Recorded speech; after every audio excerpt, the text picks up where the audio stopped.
So when somebody comes to you and asks for funding, and whether it's through an online portal or a networking group like we've talked about or whatever, what do you tend to look for in a deal?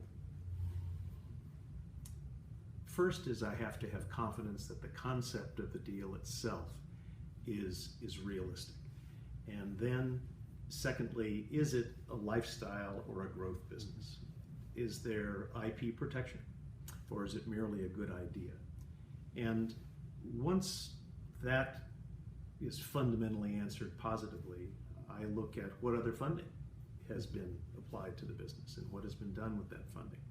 And then I look to deal structure in terms of, I usually like to seek an equity position, and since I'm retired, I also like to focus on having a board and or advisory role in the company, so I can play as both a hands-on role, but also to lend some of my experience to the success and growth of the business.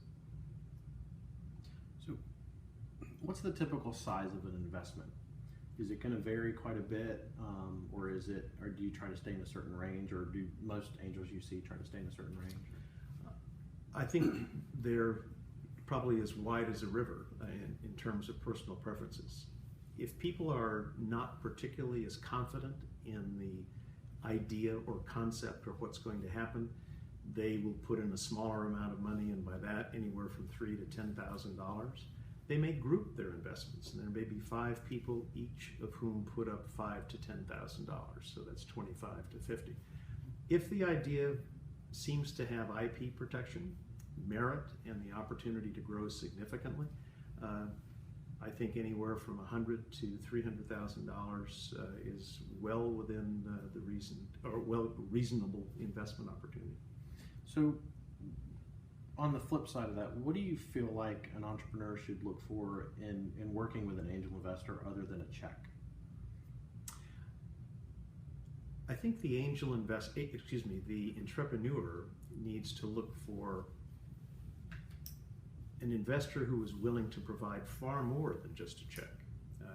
A good angel investor is one who is an advisor, a mentor, a networker. One of the most important areas of emphasis for a young entrepreneurial individual or company is in fact the effectiveness of a network and getting other people to help you.